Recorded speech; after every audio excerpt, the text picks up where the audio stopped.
Calculating your boil-off rate is something that you definitely want to do when you get a new system, but that's not the only time.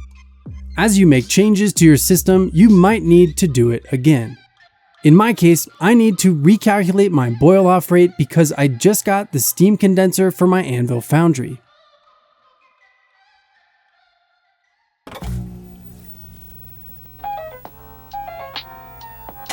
Hey, I'm Dan, this is Hops and Gnarly, and in this video I'll show you how to figure out your boil-off rate and update your brewing software to make more accurate recipes. The first step is to set up your system just like you would to make a batch of beer. Then we can fill the kettle with water, and just like with that last step, this needs to be realistic. So fill your kettle to match your typical pre-boil volume. Now we have a full kettle and we're set up just like we would be on brew day, and we're going to simply heat this to a boil.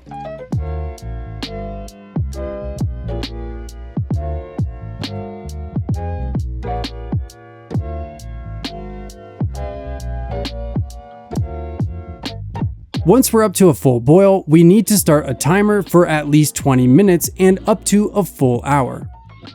And when your timer elapses, chill everything down to at least room temperature and record your final volume. Your initial volume minus your final volume is how much boiled off.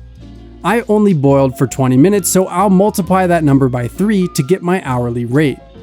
And this is the number I need to add into my brewing software, which for me is Brewfather.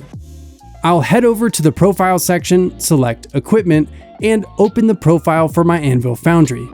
Under volumes, we have a field for boil off, which should be entered as gallons per hour. So I'll pop that new number in here and save the profile. If I didn't recalculate this, my efficiency would seem very low because Brewfather would have continued to think I was going to boil off a half gallon when it was actually much less. In Beersmith, it's almost the same process.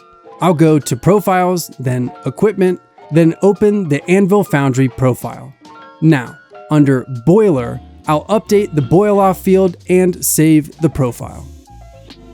Now, I'll show just one more brewing calculator. This is Brewer's Friend. This time, it's a little different. We enter the pre-boil volume here and the post-boil volume here. Whichever tool you use, knowing your boil-off rate will help you create more accurate recipes and nail your target ABV. Big thanks to Anvil for sending this steam condenser. If you want to learn more about how it works and how you can get one for yourself, check out the links in the description of this video. My name's Dan, this is Hops and Gnarly, thanks for hanging out with me today, I'll see you again soon.